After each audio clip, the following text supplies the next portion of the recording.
Halo Tagarians, berjumpa dengan saya Afi dalam bincang asuransi dengan seorang insuran konten kreator, Mbak Cindy Xie. Selamat siang Mbak Cindy. Siang, Bu Afi. Halo teman-teman Tagarians. Iya Mbak Cindy, sangat menarik Tagarians. Kita akan berbicara tentang jenis asuransi untuk menghindari jatuh miskin. Ada Betul, Bu. kasus, iya ada kasus orang sampai menjual sawah, tanah, rumah karena sebagai kepala keluarga katakanlah yang berproduksi, yang mencari nafkah ternyata di tengah jalan mengalami sakit sehingga kemudian harta bendanya habis untuk mengobati sakit itu. Nah, Mbak Cindy, jenis asuransi apa saja Mbak untuk supaya kita itu nggak jatuh miskin ketika terjadi sesuatu? Oke, baik. Kita mungkin lanjutin dari yang webinar 2 minggu lalu ya, sekitar 2 minggu lalu yang kita adain ya Bu Afi ya. Jadi paling fondasi dari asuransi itu adalah punya asuransi kesehatan teman-teman Tagarians gitu. Kenapa? Karena resiko yang paling besar membuat orang bangkrut adalah kalau lihat tagihan rumah sakit nih Bu Afi. Ya, jadi banyak orang nih yang saya temui sampai sejauh ini kan memang asuransi itu masih sangat rendah ya meleknya di Indonesia gitu. Saya banyak ketemu klien juga yang berpikirnya seperti ini. Ah ya udah kalau misalnya gua sakit urusan nanti gitu. Atau banyak juga orang bilang bahwasannya ya udah kalau misalnya gua sakit, gua nggak mau repotin keluarga gua disuntik mati aja. Tapi banyak orang yang lupa bahwa sebenarnya ketika kita sakit dan kita terbaring lemah di atas tempat tidur, bukan kita yang mengambil keputusan gitu, Bu. Seringkali adalah pihak keluarga yang membantu mengambil keputusan. Dan tidak ada namanya pihak keluarga yang ya udahlah disuntik mati aja orang ini kan tidak ada ya Bu ya. Pasti kita akan selalu mengusahakan untuk memberikan pengobatan dan bagaimana menyembuhkan. Seberapa banyak duit yang akan dikeluarkan juga rela, yang penting orangnya sembuh. Nah, banyak banget dari kita di Indonesia yang masih sangat egois nih, Bu. Mikirnya kalau sakit nanti aja, nggak penting lah, BPJS aja lah gitu ya. Akhirnya tidak difikirkan bahwa kemungkinan sakit itu ada. Nah, saya ada Bu nih beberapa beberapa hari yang lalu saya ketemu satu klien dan satu klien ini tuh cerita Bu. Jadi dia cerita mamanya ini lagi pengobatan cancer Bu, cancer breast cancer. Kondisinya sudah stadium 3 dan tidak punya asuransi. Jadi hanya memakai BPJS. Ketika pengobatan pertama itu dibayar full oleh BPJS. Jadi ini real case cerita langsung dari nasabahnya. Nah, terus dia cerita bahwasannya dari pengobatan kedua dan sampai sekarang banyak biaya-biaya obat yang tidak dibayarkan oleh BPJS dan itu lumayan mahal untuk dibayar sendiri. Kondisi-kondisi ini yang banyak orang masih tidak mengerti, Bu, dan tidak mau tahu. Pikirnya ya kalau sakit urusan nanti. Dan sedangkan itu diturunkan kepada anak. Jadinya dia punya 3 anak, anak-anaknya yang harus menopang untuk membayarkan biaya obat tersebut. Namanya anak juga kan tidak mau dong. Ya udahlah, misalnya orang tuanya bilang, ya udahlah nggak usah obatin gua lagi gitu ya. Namanya anak nggak mungkin mau. Nah, akhirnya mereka bertiga yang akhirnya harus survive dengan kondisi gaji yang pas-pasan, harus untuk membantu membiayai pengobatan orang tuanya. Nah, itu juga Sebentar, banyak terjadi di sebentar Indonesia. Mbak Cindy. Mm. Kalau kita karyawan di perusahaan mungkin sebagian memakai BPJS dibuatkan perusahaan, apakah itu tidak cukup? Tidak cukup, Bu. Jadi kan kalau kita bekerja di kantor pun BPJS itu kan namanya juga dibayar oleh kantor ya, Bu ya. Kalaupun kita sudah sakit gitu, kita sudah tidak produktif, tentunya kantor juga sudah tidak mau kita bekerja di perusahaan tersebut, betul ya, Bu? Pasti biasanya kalau yang saya sering dengar, hanya 1 tahun tetap dibayarkan gaji pokok, tapi jika memang tetap tidak produktif, maka akan dimintakan secara baik-baik untuk resign. Nah, ketika resign kita sudah tidak punya income, Bu.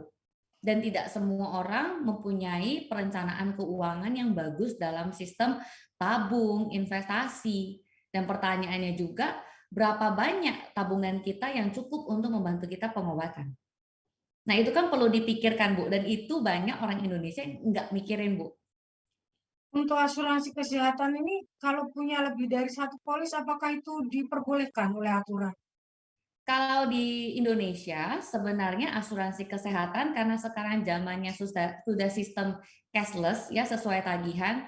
Kalau Ibu Afi perhatikan, teman-teman Tagarian perhatikan di mana-mana dibombardir adalah produk yang sesuai tagihan. Anti inflasi, kartunya warna hitam. Nah, semenjak menggunakan fasilitas ini, asuransi tidak bisa menerapkan double claim. Jadi contoh punya dari asuransi A, dia sudah dibayarkan oleh asuransi A dan dia mau double claim lagi total pengobatan tersebut di asuransi B itu tidak bisa. Yang bisa dilakukan adalah mengeluarkan santunannya saja di asuransi yang berbeda, Bu. Sedangkan kita bayar premi kan lumayan mahal ya. Jadi kalau saya selalu bilang sama klien, dibandingkan kamu punya 2 polis kesehatan, mendingan cuma punya salah satu. Dan kalau misalnya nih kayak kemarin COVID kan di cover oleh Kemenkes ya, dan itu kan bisa di cover oleh pemerintah ataupun asuransi. Nah ada klien-klien saya yang menggunakan Kemenkes, Bu. Nah, karena Kemenkes sudah full cover dan dia punya asuransi tidak dipakai, maka dia berhak untuk mengklaim santunan hariannya. Gitu. Dan Tadi itu sudah lebih dari cukup, Bu. tadi Mbak Cindy bilang BPJS tidak cukup. Misalnya saya punya BPJS dari kantor, kemudian saya ambil lagi asuransi kesehatan mandiri di perusahaan swasta. Apakah itu bisa dua-duanya saya manfaatkan kalau saya sakit? Tentu, tapi saya selalu balikin ke klien gini, Bu. Kita punya BPJS dan jalur asuransi di rumah sakit kan berbeda ya, Bu ya. Jalur BPJS di rumah sakit kebanyakan di kota besar harus ngantri, ngambil nomor dulu. Bahkan kalau mau tindakan harus ngantri dari subuh untuk dapat nomor untuk operasi. Sedangkan mungkin di daerah kecil mungkin tidak serumit di kota besar pelayanan BPJS-nya. Sedangkan asuransi enaknya adalah kita langsung direct kan Bu, masuk, kita ditindak, pasti pertanyaan pertama yang selalu ditanyakan rumah sakit adalah asuransi atau pribadi. Ya, jarang sekali rumah sakit itu menanyakan pakai BPJS atau pribadi. Pertanyaan pasti adalah punya asuransi atau pakai uang pribadi, Bu. Nah, tentu kalau misalnya kita sudah dapat BPJS dari kantor dan kemudian kita punya asuransi mandiri, ya kita beli sendiri gitu. Pasti yang kita gunakan ketika kita sakit pertama kali adalah asuransi, Bu. Nah, saya sempat juga dapat pertanyaan gini, ya udah gimana kalau misalnya saya sakit, saya mau pakai BPJS dulu. Kalau BPJS ada kekurangan yang tidak di-cover, baru saya pakai asuransi. Masalahnya secara benefit, secara kenyamanan, tentu pakai asuransi lebih baik dibandingkan BPJS. Harusnya BPJS itu nomor 2, pakai asuransi dulu. Kan yang penting dapat nyaman ya, Bu. Kan kalau di rumah sakit kita tahu ya Bu, tipe kelas kamar 1, kamar VIP, harga dokter beda, harga obat berbeda gitu kan. Itu kan mempengaruhi kualitas obat yang kita terima, pengobatan yang kita terima juga berbeda. Kenapa kita harus mendahulukan memakai BPJS? Mendingan kita pakai asuransi swasta dulu. Gitu, Bu. Maka seperti ini Mbak Cindy, BPJS itu untuk orang miskin dan asuransi swasta itu untuk kelas menengah ke atas apa semacam itu. Asuransi bisa dimiliki oleh semua orang yang sudah mempunyai income ya Bu ya. Cuma memang kalau memang income-nya pas-pasan, contoh ya setiap bulannya hanya 3 juta gitu, ya agak sulit untuk mempunyai asuransi kesehatan yang sesuai dengan tagihan. Mungkin bisa punya, tapi mungkin benefitnya tidak bisa seluas yang punya tagihan. Karena kan premi asuransi itu mengikuti umur. Semakin kita bertambah usia, premi itu sebenarnya mengikuti dan semakin mahal. Jika misalnya di kota besar gajinya sebesar UMR 4 juta gitu ya, untuk biaya hidupnya, biaya kontrakan rumah dan semuanya, sisa berapa yang bisa ditabung. Itu kan harus diperhitungkan dulu, Bu. Jangan dia lebih besar bayar premi asuransi, tapi dia tidak punya dana darurat, dia tidak punya tabungan juga, ya someday kalau kenapa-kenapa, misalnya Bu, contoh COVID ada gelombang ketiga gitu ya. Orang dipotong lagi gajinya, Bu. Bagaimana dia bayar asuransi? Kan tidak bisa juga. Nah, sedangkan asuransi adalah long term commitment yang perlu dipastikan tetap bayar, Bu. Itu. Ya. Kalau pengalaman Mbak Cindy, kliennya itu kebanyakan karyawan dari sebuah perusahaan atau orang-orang yang punya usaha sendiri, wira swasta, UKM, semacam itu. Merata ya, Bu. Saya punya klien yang UKM, saya punya klien yang memang punya bidang usaha, saya juga punya banyak klien yang memang bekerja dari kantor gitu ya. Jadi memang dia karyawan swasta ataupun banyak juga yang memang freelance, Bu. Gitu merata gitu. Jadi artinya mungkin sebagian orang mengandalkan asuransi yang dibuatkan oleh perusahaan. Sebagian lagi mungkin kesadaran sendiri membuat sendiri itu lebih banyak yang mana ya? Lebih banyak sih sekarang semenjak pandemik ya adalah orang membuka asuransi pribadi, Bu. Karena semakin ke sini saya melihat meleknya asuransi itu sudah jauh lebih baik dibandingkan dulu. Dulu orang masih mengandalkan asuransi kantor. Tapi sekarang mulai banyak orang yang berpindah pemikirannya. Bagaimana kalau saya sakit dan saya sudah tidak bisa bekerja di perusahaan tersebut? Itu yang menjadi guideline orang mulai berpindah ke asuransi swasta. Gitu, Bu. Iya. Selain asuransi kesehatan, mungkin ada asuransi lain yang direkomendasikan untuk melindungi kita dari jatuh miskin. Sebenarnya untuk menjaga kita jatuh miskin, tidak jatuh miskin, paling pertama adalah asuransi kesehatan ya Bu ya. Kalau misalnya saya langsung men-suggest gitu, bukalah asuransi proteksi income. Ya, kita harus tahu bahwa namanya kita sakit, tidak ada dokter yang langsung memvonis kita cancer, gagal ginjal, tidak ada Bu. Biasanya fasenya adalah melewati kita merasakan sakit perut dulu nih. Sakit perut nggak sembuh diobservasi dong, rawat jalan, rawat inap biasa. Mungkin dipikirnya hanya infeksi. Itu saja sudah mengeluarkan berapa duit yang kita keluarkan untuk rawat inap. Oke, ternyata seminggu kemudian masih sakit lagi perutnya. Balik lagi observasi. Oke, mungkin infeksi virusnya belum sembuh. Ternyata nggak sembuh juga, Bu. Barulah ketiga kalinya ketika kita datang ke dokter, dokter akan suspek apakah mungkin ini ada cancer di usus. Baru akan dilakukan PET scan. Sekarang PET scan di kota besar aja, sekali PET scan itu 20 juta, Bu. Belum termasuk cancer marker, belum termasuk pengecekan yang lainnya. Gitu ya. Nah, kita harus mengetahui bahwa ada fase di mana untuk didiagnosa ke sakit kritis itu butuh waktu. Tidak ada dokter yang semena-mena kita datang, dok saya sakit perut, oh kalau kamu kayaknya cancer kan, enggak ya Bu ya.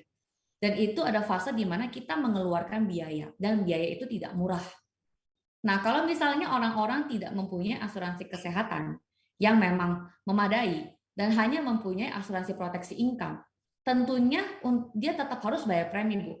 Karena kan asuransi proteksi income itu dicairkan hanya ketika orang terkena sakit kritis. Kalau dia belum sakit kritis, berarti biaya pengobatan sebelumnya itu harus dibayar dengan uang pribadi. Masalahnya berapa banyak uang pribadi yang kita punya. Nah, banyak orang tengah jalan tidak bisa bayar premi. Tengah jalan sudah keburu jatuh miskin. Karena tidak mempersiapkan lengkap, Bu. Ibarat pakai baju, cuma pakai baju nggak pakai celana. Gitu ya. Atau misalnya kita make up gitu. Pakai eyeliner tapi nggak pakai alis gitu. Kan ada yang kurang gitu ya. Nah, banyak orang tuh tidak memikirkan itu, Bu. Dan itu sudah jatuh miskin duluan sebelum akhirnya proteksi income-nya bisa cair. Sebelum proteksi income cair, sudah tidak bisa bayar premi. Bagaimana asuransi proteksi income-nya mau dicairkan? Itu juga perlu dipikirkan, Bu. Sedangkan kalau kita punya asuransi kesehatan yang sudah cukup, yang pas dengan kebutuhan kita sakit, kita nggak perlu pusing. Tiba-tiba kantor merisainkan kita. Cindy, kamu sudah tidak bisa kerja, kamu resign saja. Kamu fokus ke pengobatan. Kita tidak usah pusing, Bu. Kenapa? Lah asuransi kesehatan saya sudah cover semuanya. Kemudian saya dipecat, tapi saya dapat proteksi income, duit sejumlah nilai yang besar yang mengganti income saya yang hilang. Saya bisa tetap fokus dengan pengobatan dan penyembuhan. Di Indonesia yang banyak saya temui ketika sakit, itu akhirnya pada ujungnya galang dana, Bu. Ya kan melalui salah satu platform itu pasti banyak banget yang akhirnya mengeluarkan. Betul kan? Minta sumbangan. Dan minta sumbangan itu kan butuh waktu ya Bu. Kita bukan influencer gitu. Kalau kita bisa mencegah melakukan itu dan mendapatkan pengobatan yang layak, cepat-cepat ditindak gitu. Kenapa kita nggak mau ngambil keputusan itu sejak awal? Gitu. Menurut saya itu perlu diperhatikan Bu. Oke, ya. Tadi yang proteksi income itu dikeluarkan ketika terjadi sakit kritis. Bisa disebutkan penyakit kritis itu apa saja? Banyak penyakit kritis Bu. Di asuransi itu mostly penyakit-penyakit yang besar itu yang general ya, orang Indonesia yang sering kena gini Bu ya. Cancer, serangan jantung, gagal ginjal, kemudian meningitis, kemudian juga ada lagi berhubungan dengan kepala itu juga banyak gitu ya, tapi mostly diabetes juga itu juga termasuk Bu. Gitu. Nah, kondisi-kondisi yang sering kita kena di Indonesia itu sudah banyak yang saya lihat itu dicarikan oleh asuransi dan itu sangat membantu. Gitu, Bu. Nah, Ah, kondisi sakit kritisnya juga sangat luas ya, Bu ya. Tabelnya itu setiap asuransi itu berbeda-beda. Tapi secara general, sakit yang sering dikenakan oleh orang Indonesia nih, mostly yang sakit kritisnya itu aja, itu semuanya di cover, Bu. Gitu. iya, dalam polis disebutkan macam-macam penyakit kritis. Nah, ketika kita mengalami penyakit di luar itu berarti tidak di cover gitu ya, Pak? Maksudnya gimana, Bu? Sorry. Ah, ketika kita punya penyakit yang gawat juga, yang kondisinya kritis, tapi di luar yang disebutkan di dalam polis, artinya itu tidak akan di cover seperti itu. Betul. Asuransi itu kan seperti apa ya? Seperti kontrak hukum ya, Bu ya. Apa yang tertulis, maka itu yang akan dicairkan. Jika tidak tertulis, maka itu tidak bisa dicairkan. Contoh, kalau orang terkena HIV, HIV itu adalah akibat penyimpangan seksual. Di asuransi manapun itu tidak bisa di-cover, Bu. Gitu. Nah, itu kita perlu mengerti. Ada beberapa penyakit yang mungkin efek dari penyimpangan seksual itu tidak di-cover oleh asuransi. Dan setiap sakit kritis, contoh proteksi income yang Bu Afi sebutkan, setiap asuransi itu mempunyai kriteria dalam mencairkan klaim. Gitu. Jadi contoh, orang kena serangan jantung, EKG-nya harus menunjukkan memang ada fraktur yang memang menunjukkan itu serangan jantung. Ada beberapa asuransi serangan jantung pertama aja yang di cover, serangan jantung kedua nggak di cover. Ada asuransi yang tidak menyebutkan serangan jantung berapapun boleh di cover. Nah, setiap asuransi itu mempunyai kriteria yang berbeda-beda. Gitu. Jadi kita pun sebagai nasabah harus mengerti. Memang sih baca polis itu membingungkan. Tapi kalau nggak tahu, mendingan banyak nanya sama agentnya. Karena kan kita mau memastikan apa yang kita beli dapat dicairkan, Bu. Gitu. Itu perlu kita perhatikan, Bu. Untuk katakanlah asuransi kesehatan tadi ya, kita Mm-mm. udah apa sudah 10 tahun misalnya ikut asuransi di sebuah perusahaan mandiri gitu ya, swasta, tiba-tiba kita kehilangan pekerjaan, kehilangan penghasilan, nggak bisa bayar premi. Apakah kita kehilangan segalanya atau kita bisa bicarakan dengan pihak asuransi? Oke, ini banyak stigma yang terjadi di Indonesia ya, Bu. Bahkan sampai sekarang saya masih bertemu dengan banyak orang yang konsultasi dengan saya berpikir bahwa bayar premi itu berapa tahun? Ya, bayar premi berapa tahun? Bagaimana kalau selama 10 tahun saya tidak pernah ada klaim? Apakah duit saya kembali? Kalau misalnya saya tiba-tiba tidak bisa bekerja, nanti bagaimana gitu ya. Nah, perlu kita perhatikan dua basic dulu, Bu. Apakah dari awal yang dibuka adalah asuransi tradisional atau asuransi unit link? Gitu. Kalau asuransi tradisional kesehatan yang dibuka, tentu itu tidak ada satupun yang keluar sama sekali. Bahkan ketika kita kehilangan pekerjaan, asuransi tersebut jika tidak dibayar, maka juga akan jadi tidak aktif. Karena asuransi tradisional sifatnya adalah hangus. Jadi ibarat kita bayar BPJS, kita nggak pakai, ya nggak cair juga duitnya. Namanya juga jaga-jaga beli asuransi. Ya, sedangkan kalau asuransi unit link itu adalah proteksi yang memang dari jangka awal kita buka itu preminya flat. Kan kalau tradisional setiap tahun naik premi karena bertambahnya usia. Sedangkan unit link cenderung itu preminya flat sekian tahun, Bu ya. Pengalaman saya bahkan sampai 12 tahun ada klien saya preminya masih flat ya. Nah, jadi kalau misalnya tiba-tiba sudah 10 tahun tidak klaim ya, tiba-tiba kehilangan pekerjaan. Tapi polisnya tetap mau dilanjutin, Bu. Jika ada nilai tunai yang sudah terbentuk di dalam dan cukup untuk dia cuti premi, maka dia bisa melakukan cuti premi. Jadi yang dipotong apa di dalam nilai tunainya? Biaya asuransinya, bukan biaya preminya. biaya asuransi mencukupi untuk dipotong dari nilai tunai, maka polis tetap bisa aktif tanpa kita melakukan pembayaran premi. Berapa lama jangkanya? Seberapa banyak nilai tunai yang terbentuk? Gitu. Jadi kondisinya lebih aman yang mana? Unit link sebenarnya. Tapi banyak orang kan kalau kita lihat financial planner di sosmed semua, orang maunya adalah tradisional karena yang digaungkan tradisional. Nah, seperti kasus klien saya juga baru 2 hari lalu gitu. Sama, awalnya juga tidak mau unit link, maunya tradisional. Tiba-tiba resign, tidak punya pekerjaan sekarang, mau mempertahankan polisnya karena dia tradisional, mau nggak mau dia harus bayar terus. Nah, kondisi itu juga yang perlu teman-teman Tagarians perhatikan untuk point of view jangka panjangnya. Tapi kalau bukan beli asuransi kesehatan, beli asuransinya asuransi jiwa gitu ya. Beli tradisional, bayar cuma 5 atau 10 tahun. Tapi di asuransi jiwa yang tradisional itu dijanjikan berapa yang akan dikembalikan. Jadi berbeda konsepnya asuransi kesehatan tradisional dengan asuransi jiwa tradisional. Ya, dan di asuransi jiwa di unit link juga sama konsepnya, tapi tidak dijaminkan. Sama persis dengan kesehatan konsepnya yang di unit link. Jika memang sudah tidak bekerja, nilai tunai terbentuk, maka bisa dilakukan namanya cuti premi. Itu, Bu. Apakah apa yang dibayarkan di unit link itu pada umumnya lebih mahal dari asuransi tradisional, Mbak? Sebenarnya kalau kita hitung berdasarkan inflasi ya Bu ya, sebenarnya premi kesehatan tradisional itu hanya murah sesaat. Contoh, 2-3 tahun awal kita buka mungkin preminya jauh lebih murah. Tapi kita perlu memperhatikan adalah asuransi-asuransi kebanyakan kenaikan premi berdasarkan inflasi medis setiap tahunnya. Kita tidak bisa dong, sekarang aja kita lihat ya, inflasi medis aja bisa naik hampir 20%. Gitu. Jika suatu saat inflasi medis semakin bertambah bengkak, maka asuransi tradisional pun akan semakin besar. Sedangkan dibandingkan dengan kita bayar unit link yang mungkin beda preminya cuma 200.000 atau 100.000 dari tradisional dari sekarang, ternyata lebih mahal, Bu. Tapi saya contoh lah ya, saya beli unit link itu 500.000 2017.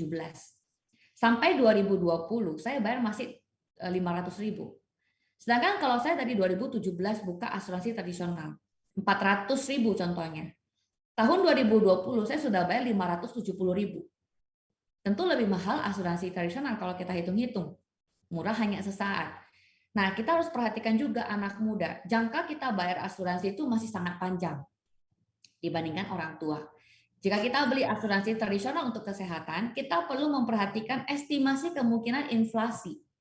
Karena pembayaran kita jangka panjang loh. Kita nggak selamanya mudah. Banyak orang tuh lupa Bu, bahwa kita tuh nggak selamanya mudah. Kita nggak selamanya hidup produktif. Nah, itu perlu diperhatikan dalam ketika kita menentukan kita mau beli asuransi kesehatan secara tradisional ataupun unit link. Karena kan kita maunya, kita berharapnya kita bayar asuransi itu jangka panjang, bukan jangka pendek. Ya. Jadi seperti itu ya. Apa Mbak prinsip-prinsip yang harus dipahami oleh kita semua mengenai asuransi? Maksudnya kita semua nggak ada yang ingin sakit gitu loh. Asuransi dengan investasi tujuannya kan sangat berbeda. Nah, Hmm.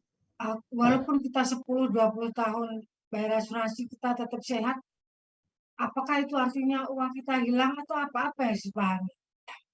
Kita harus mengerti konsep dasar asuransi, Bu ya. Sama seperti kalau kita beli iPhone gitu. Contoh, kita beli iPhone 20 juta, yang kita harapin adalah fiturnya. Betul? Tapi jika ada orang yang apes beli iPhone belum 1 bulan tiba-tiba HP-nya rusak. Gitu. Mau ngomong apa? Duit kan nggak bisa balik, Bu. Sama juga seperti kita bayar listrik di rumah. Kita pergi 1 bulan dari rumah, kita pergi luar negeri gitu ya, jalan-jalan gitu. Tapi listrik di rumah tetap harus dibayar kan, Bu? Gitu. Kalau nggak dibayar ya listriknya mati. Ibarat sekarang juga banyak orang kan bayar listriknya udah pakai token. Gitu ya. Tiba-tiba tokennya habis. Kalau nggak diisi, ya nggak ada listrik. Mati lampu gitu. Nah, kita harus mengerti bahwa bayar asuransi pun sama seperti kita bayar listrik di rumah. Namanya kita beli untuk jaga-jaga. Kita beli bukan untuk menabung. Saya sangat tidak setuju dengan ada agen-agen asuransi di luar sana yang masih mempromosikan asuransi dengan istilah menabung, Bu. Karena asuransi bukan menabung. Asuransi itu adalah biaya. Kita perlu menyisihkan duit untuk membayarkan itu. Nah, itu kita harus taruh di mindset kita. Kita jaga-jaga, namanya kita proteksiin diri, jaga-jaga. Kalau sakit, nggak habisin duit dari rekening. Kalau gua nggak sakit, sebenarnya puji Tuhan, Bu. Berarti Tuhan baik, kita nggak sakit gitu ya. Tapi kita tidak mengharapkan duit kembali. Karena pemikiran kita adalah, ya kalau sampai amit-amit gua sakit, setidaknya rekening gua aman. Gua mau beli aset tetap bisa jalan sesuai dengan planning gua. Nah, itu yang perlu dipastikan, Bu, mindset dasarnya. Karena masih terlalu banyak orang di Indonesia yang mindsetnya salah, Bu. Jadi dipikir asuransi itu sama seperti kita menabung di bank. Kalau saya tidak sakit, harusnya ada sejumlah dana yang dicairkan kembali. Sedangkan kita harus mempunyai mindset bahwa asuransi itu adalah biaya. Sama seperti bayar bensin, bayar bayar listrik gitu loh. Sesuatu yang memang harus dikeluarkan untuk sifatnya jaga-jaga. Sama seperti orang kalau punya asuransi mobil, Bu. Kita beli mobil 300 juta.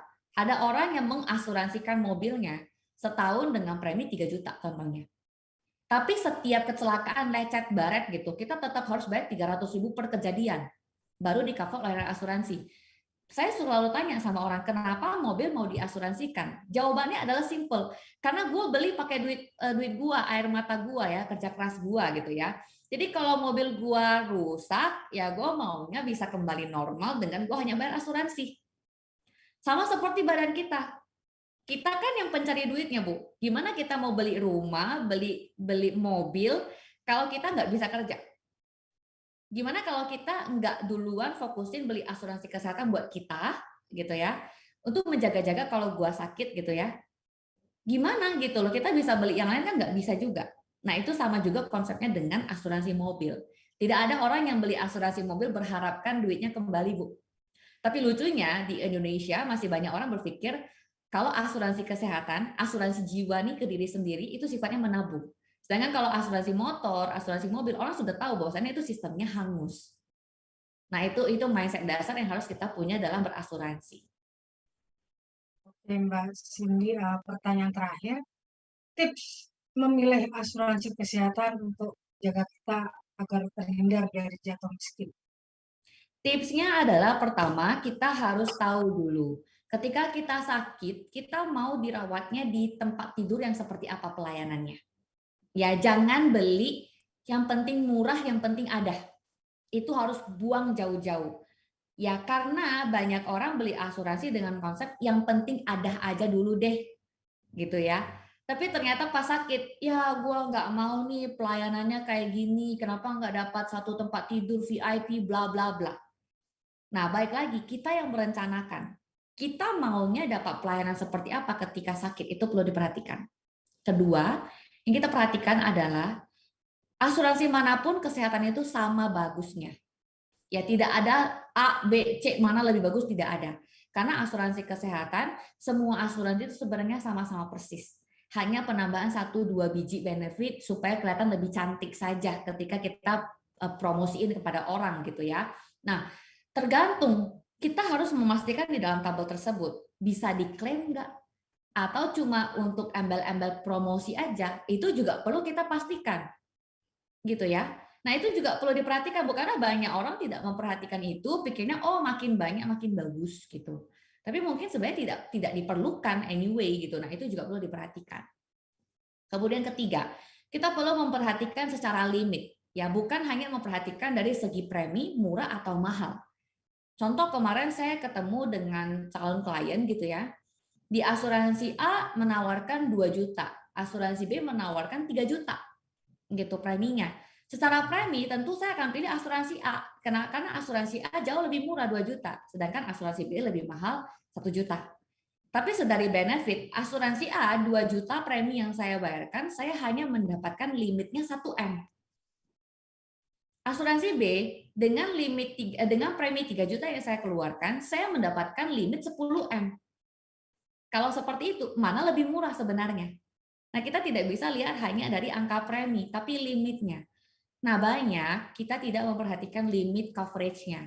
Mikirnya ya udah yang penting ada aja. Nah, baik lagi Bu Afi, kita perlu memperhatikan kenapa? Karena itu kan jangka panjang kalau kita sakit bisa di covernya. Supaya kita tidak nombok juga. Kalau kita cuma apa adanya, ala kadarnya, ujung-ujungnya nanti kita nombok, ya buat apa buka asuransi dari sekarang? Itu juga perlu diperhatikan Bu, karena banyak orang nggak tahu. Kemudian kita perlu selalu update dengan agent kita. Karena kan pengobatan medis juga terus berkembang ya Bu ya. Bahkan sekarang pengobatan kanker saja bisa pakai robotik seperti di luar negeri. Kita perlu memastikan kepada agen asuransi kita, pengobatan robotik sekarang udah ada loh. Asuransi bisa cover nggak ya kalau someday gue diperlukan pakai pengobatan robotik? Itu perlu kita selalu tanya dan update dengan agent ataupun klien gitu. Jangan ternyata asuransi gua nggak bisa di cover, ya terus berarti ke depannya kalau sampai ternyata harus pengobatan robotik bagaimana? Berarti kita harus update polis. Itu juga perlu diperhatikan, Bu. Ya. Kemudian kita perlu memperhatikan lagi ada 18 penyakit. Ya, lagi-lagi saya mengingatkan teman-teman Tagarians untuk mengecek 18 penyakit yang dikecualikan selama 1 tahun awal polis dijoinkan. Perhatikan satu persatu, karena kan sekarang bisa pakai Google ya. Kita bisa cek penyakit-penyakit apa saja. Jangan kita tidak cek, kita percaya kata agent gitu. Ternyata ketika kita sakit itu tidak bisa dibayarkan. Itu juga perlu diperhatikan, Bu. Ya, jadi jangan hanya percaya kata agent tanpa kita sendiri juga membaca. Karena asuransi manapun membayarkan klaim berdasarkan apa yang sudah kita setujui sebagai nasabah yang kita beli. Bukan berdasarkan apa yang agen asuransi katakan, Bu. Nah, itu makanya kenapa kita harus lebih aware apa yang kita beli. Jangan hanya sekedar percaya, gue percaya lu Sin, gue beli sama lu aja. Jangan. Saya juga selalu bilang sama orang-orang yang konsultasi dengan saya, mau dari dia dari perusahaan yang berbeda yang dia tanyakan atau manapun, saya selalu bilang, jangan percaya saya 100% ya, kamu tetap harus baca. Kamu tidak mengerti, kamu tanya sama saya. Gitu. Karena bisa saja ternyata kadang kalau kita ngomong A gitu ya, ternyata yang ditangkap orang B, Bu. Jadi kita perlu minta klien pun untuk membaca ulang. Supaya kalau memang dia masih tidak mengerti, dia boleh tanya sama agennya dan kita bisa meluruskan. Supaya dia benar-benar mengerti apa yang dia beli sebelum dia tanda tangan. Itu sih yang perlu diperhatikan kalau beli asuransi sih, Bu. Oke, Mbak Cindy, terima kasih untuk bincang-bincangnya. Sama-sama, Bu Afi. Demikian Tagarians, bincang asuransi. Sampai jumpa dalam bincang asuransi Senin depan.